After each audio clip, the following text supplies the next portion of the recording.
Yesterday, the world's media was watching María Corina Machado during presidential inauguration in Chile. But what most people don't realize is that every global political moment is also a branding strategy. A presidential inauguration, international press, and a historic visit that placed María Corina Machado back on the global stage. But behind the headlines, there is always a team shaping the visual narrative. Today, we're speaking with a journalist, marketing strategist, Jesús Alcalá, who helped coordinate the styling through the brand Lesar. For the next 10 minutes, we're breaking down what really happened behind the scenes when image, politics, and communications collide.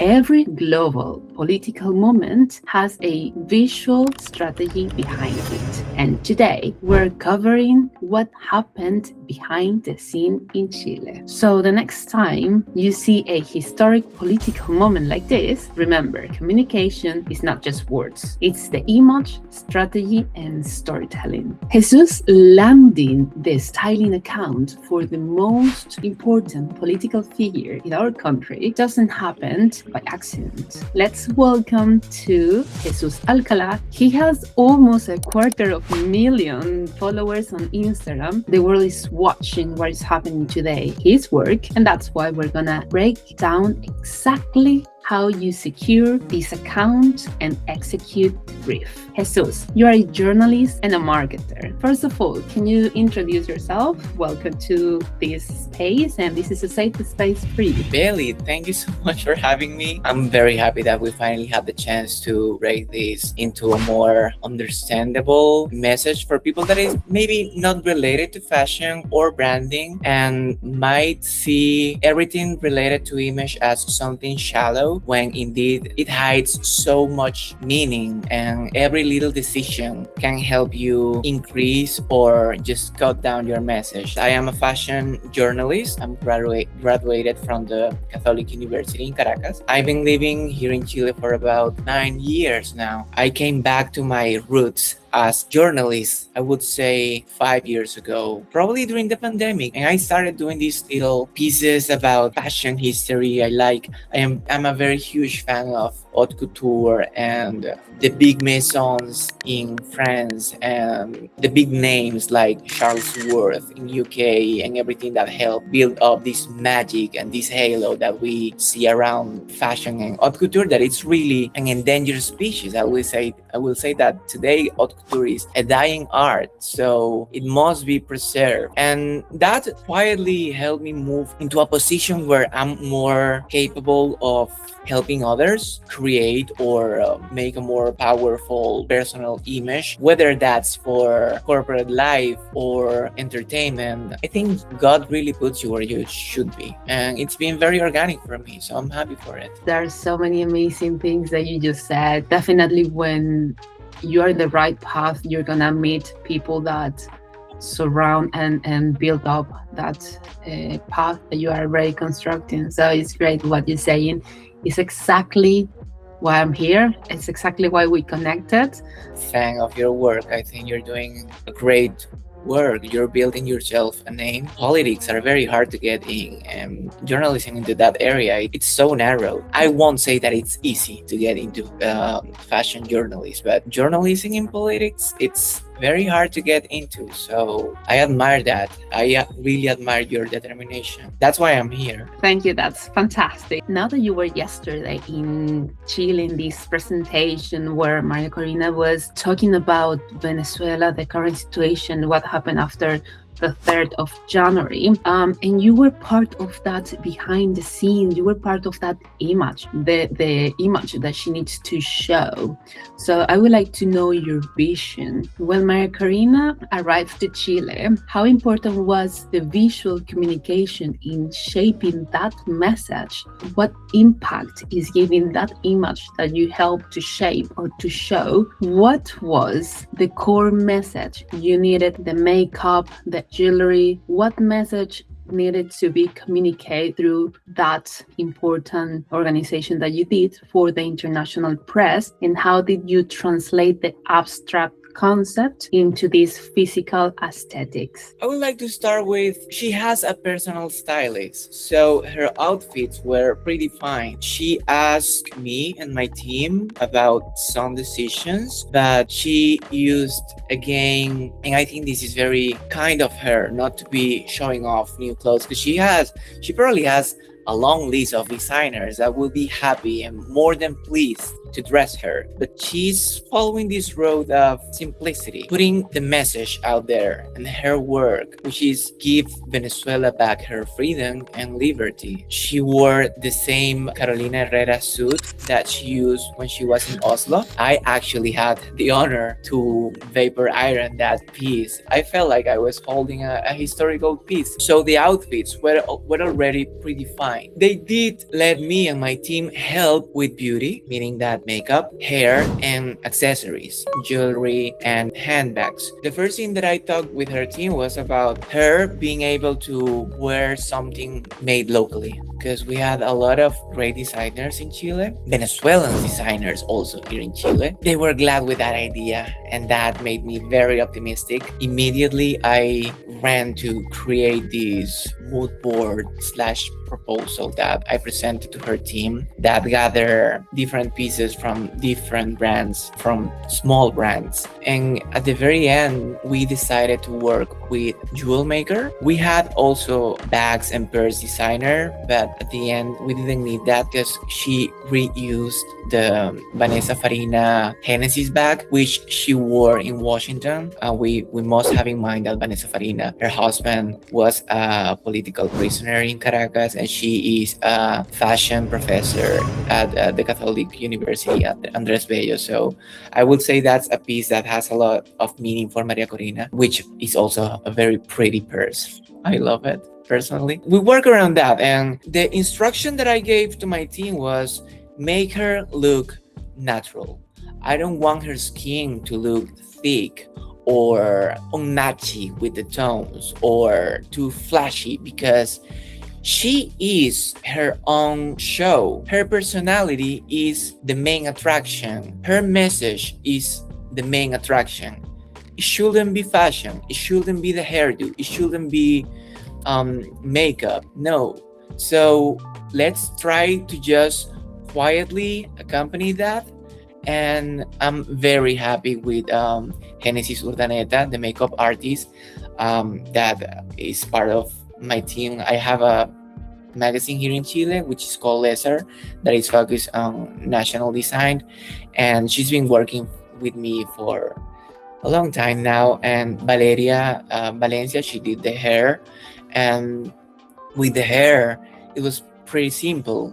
Let's just try to keep her signature look and mold it a little bit according to the situations, but it wasn't never about making this huge makeover that we see in movies and that I am fan of them, but it wasn't the situation here, because that wasn't the goal, and that wasn't at all the priority.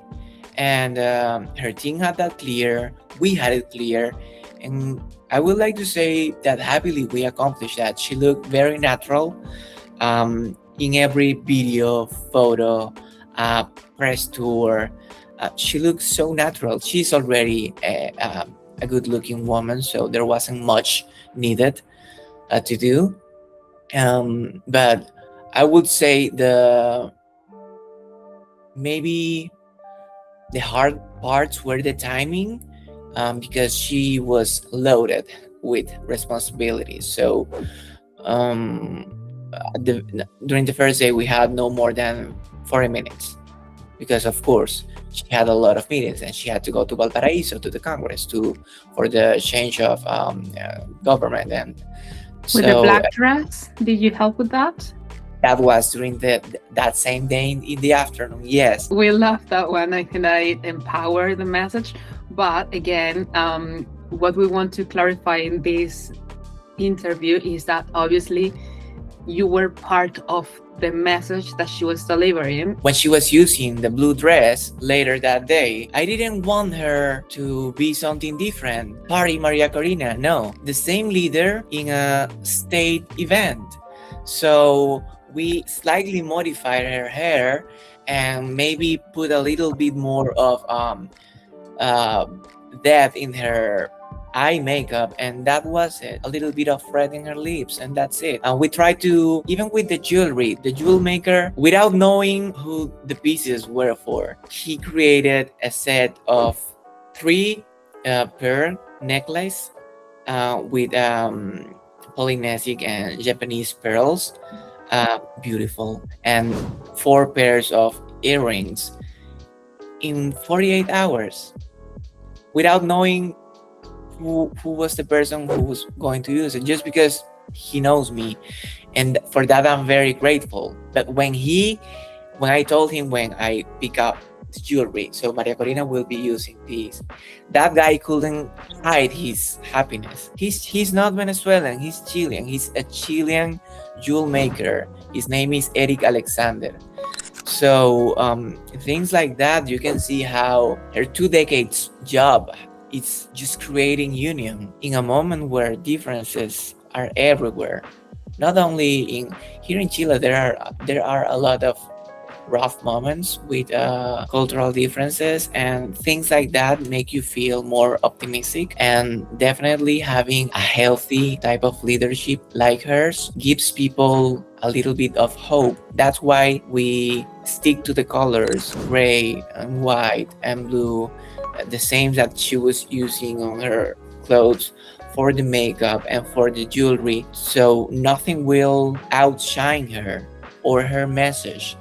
Because for us, and I'm gonna speak here as a Venezuelan, for me the important thing is for her to accomplish her mission, her ultimate goal, give freedom back to her people, to us. In terms of branding and corporate image, yes, I would say with Maria Corina, we really try to keep things business as usual, but more pro, with a clearer skin, very natural, and completely, let's say, bulletproof, because people love her. People just threw at her lots of kisses, lots of hugs, and the makeup had to be aligned with that. Thanks God it worked out. Well, thanks God not.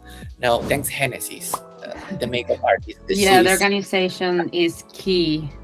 So Yes. that's actually related to my next question, because I would like to understand your organization skills. Obviously, we noticed already that you understood what she is trying to explain and to expose. You explain the message through the image. But now, a little bit more related to your work with Lesar, how exactly you help to organize everything within short time in the middle of this chaotic situation. The visit is too hectic, everything. So how do you, as a project manager also that you are, which system do you use to build that and to ensure that Lesar team actually executed flawlessly as you did?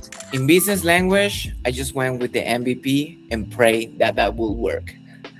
So I had less than 12 hours to put together a team. I already had the people that I trust in makeup, in hair, and with jewelry. It's not just to propose a pretty purse to her, a pretty necklace.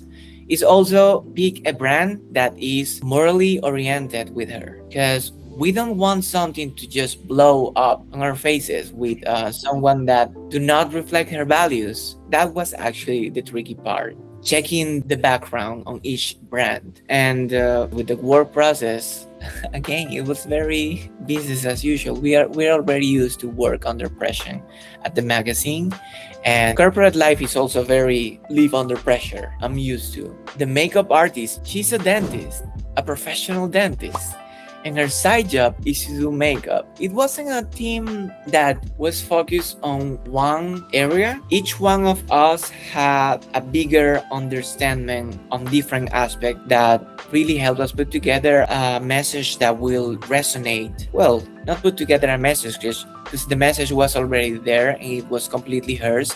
And at the very end, she had the final call. But yes, to create something that will walk with what she wanted to transmit. And we're happy for that. Thank you. Thank you so much. Great. So you already explained the process. We would like actually to know, because you said that you started that really early in the morning and there were like 48 hours basically working. How did you manage to organize everything in such a short time? Do you have a kind of system? Like, do you use, I don't know, walkie-talkies? How is the behind the scenes, the reality inside it is? Because it's not just about, yeah, we make it, but how? I'm gonna be very clear here. In this particular case, the big tool was my network. And that's something that I've been working on for 6 years now, fashion oriented here in Chile. I would like to make this very clear. It's so important that you are aware wherever you are and whenever you are of the people that surround you. And because you don't know how you can help others and how others can help you. It doesn't matter in what they work. They don't have to work in fashion in my case, or they don't have to work in journalism in your case, or in politics. Everybody has a secret talent and a secret superpower that eventually, if you resonate with them, they'll help you. With the process, I just asked my girl to be here at 4:45 a.m., something like that. And we were at the hotel at 5 a.m. and we started there. She made it very easy for us to work. I want to make that very clear because I've worked with people that can make the whole process very difficult. This wasn't the case. Sorry, without spoiling much about them, about their team, how it is to work with a politic figure as she is. Like, how did the team treated you? Did they told you you can say these words, you cannot? Because I remember when we spoke about the interview, you told me some timings that you cannot release this or that information. For example, right now the interview, that's why we're having it now and not yesterday. So can you please let me know exactly this kind of details that is important for us if we want to achieve those high tickets like she is? Absolutely. Her team already knew about me because I did the coverage for her Nobel Prize and the whole styling. We all share it. We all love it. Thank you. As a journalist, made sure to interview everybody that was involved. The makeup artist, the stylist in Carolina Herrera, her personal stylist, which didn't want to be published because of fear. And we as Venezuelans understand that. So yes, it was a good thing that they already knew about me. That made things very easy. With the other question about the guidance and the timing and the instructions, they didn't have to come to me. I came first because I know how it is. So I actually came to her team and asked, what can I talk about? How can I present myself about this? How can I address this? Is a big thing for my team, but I don't want to communicate it in a way that will maybe create a conflict with the whole message of something that's bigger than me. This is about a country. This is about people. This is not about a fashion journalist, a team making the makeup for a famous lady. No, this is something so much bigger. I came first and asked, what can I say? What can I not? When can I talk about this and when I can't? And they were very kind. They just told me, just wait until this moment. It was actually a pleasure to work with them. All of them are very warm, from Magali to Pedro to her assistant. Maria Corina calls her boss. That's how you know how easygoing she is. But yeah, her assistant was also such a lovely person to work with. My advice would be, try to think what the other part wants and what they need, and just come to them with solutions, or at least a mock-up of how things will work for them. Don't put them into a situation that will be complicated. It's a Nobel Prize winner. It's a lady that was hiding from a regime for 16 months, I believe. People worship her, but the regime hates her. So of course there are things that must be handled with, I don't want to say secrecy, but with a lot of discretion. That's absolutely fine. Thank you for sharing that, because it's really important for us to also understand the behind the scenes of every single detail, where to speak, how to speak, what to say, what not to say, which is great. Now let's gonna kind of wrap it up, because I know that you are a really important person and right now you have a lot of interviews. In Chile, according to the official sources, you are 728,586 Venezuelans officially estimated to reside in Chile at the Yes. moment. So that's the 38% of the total foreign-born population in the country. Bearing this in mind, what do you see there? How do you feel with the words that she was explaining, that she was saying in that conference?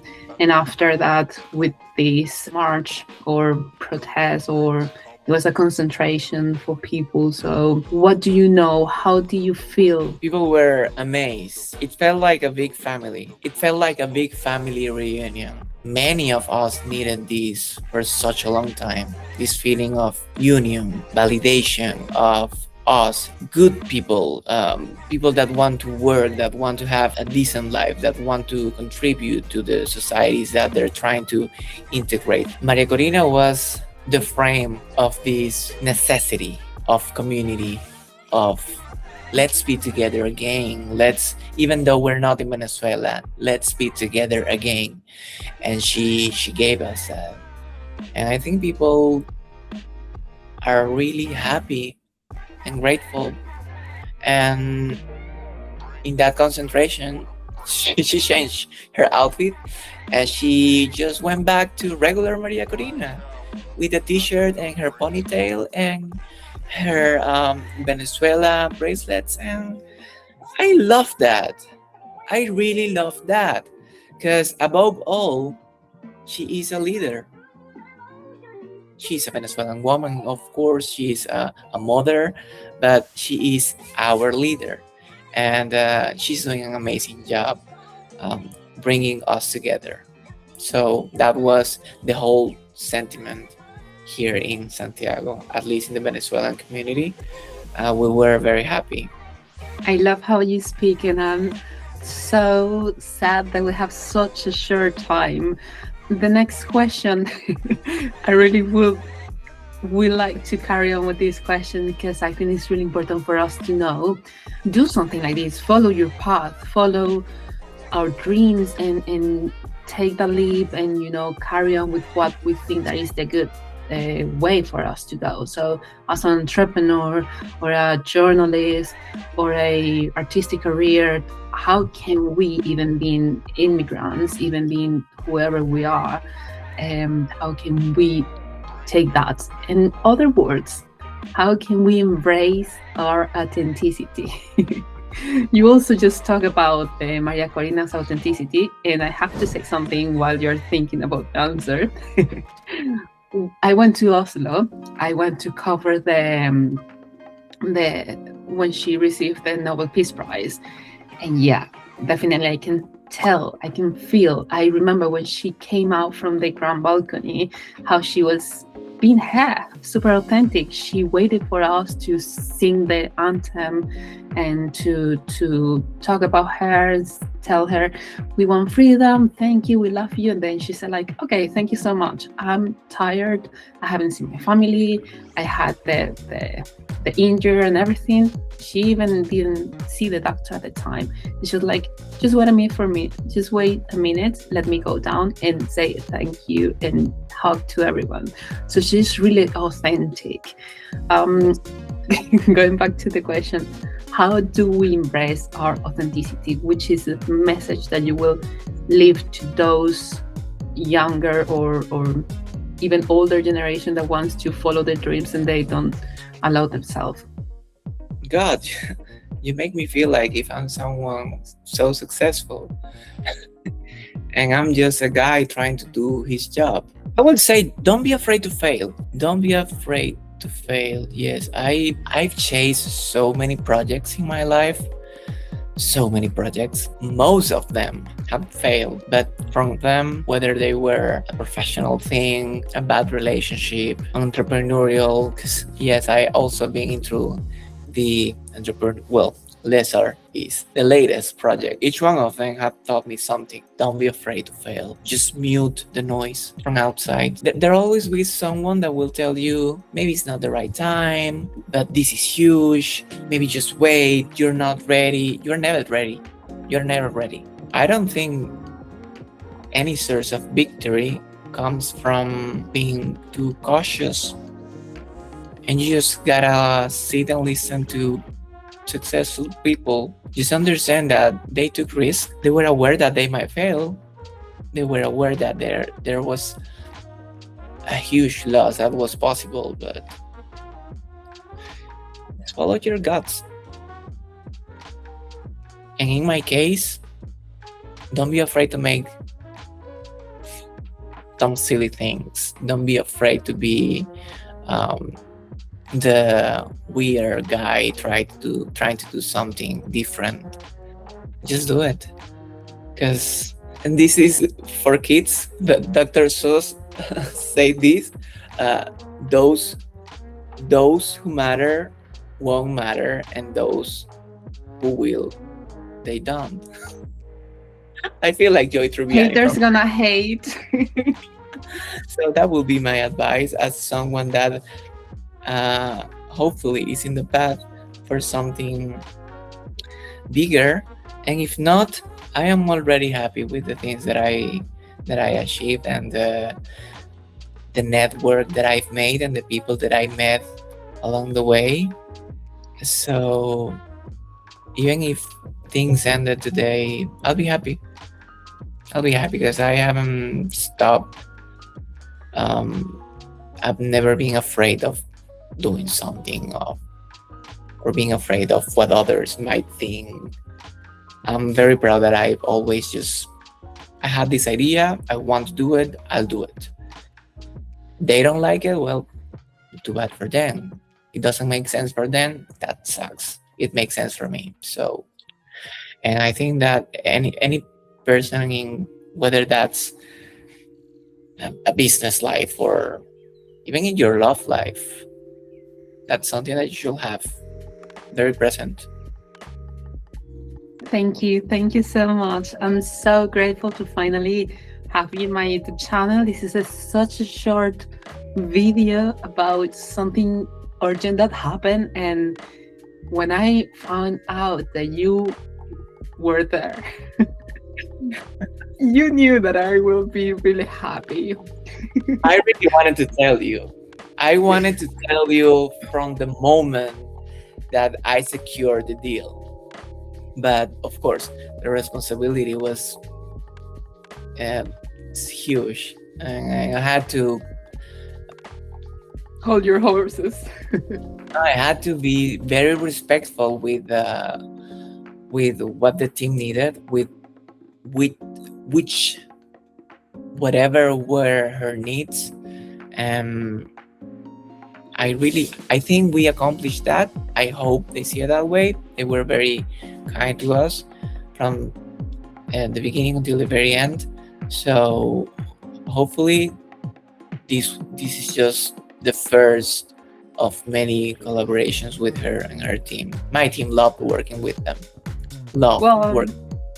Of course, I'm pretty sure of that, especially after seeing the comments and how the people receive your video that you did about the presentation. It was really precise. The information that you shared, as usual, the analysis and everything was exactly as we wanted. Everyone was expecting for that, and once we realized that it was you, the one that organized it, we were really shocked and happy about that.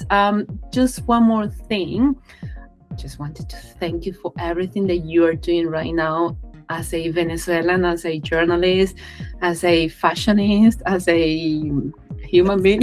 I really appreciate your work. Your human being, the person that you are. You always share your charisma, and that's really important, especially for me as a content creator, journalist, and everything. to have you as my inspiration, as my muse, to see, okay, he's doing this, it's working for him. And I can see how your community is working so well. So it's great that human are still the narrative that connect and create and build a good community. That was beautiful. Thank you. I will cherish that forever. I will try to bring you as much as I can. Just tell me. I'll make time for you. All right, so now for you, thank you so much for watching this. Every major political movement has a strategy behind it, and often a team shaping the visual narrative. The market rewards those who are actually ready for the moment, because you, as Jesus said, as Jesus said, you will never be ready. So you can be ready or not. You just have to take that jump. You just have to do it. Jesus did not style a political leader today. He engineered a masterclass in brand positioning, combining his analytical background in conversion rates with his creative vision for lesser.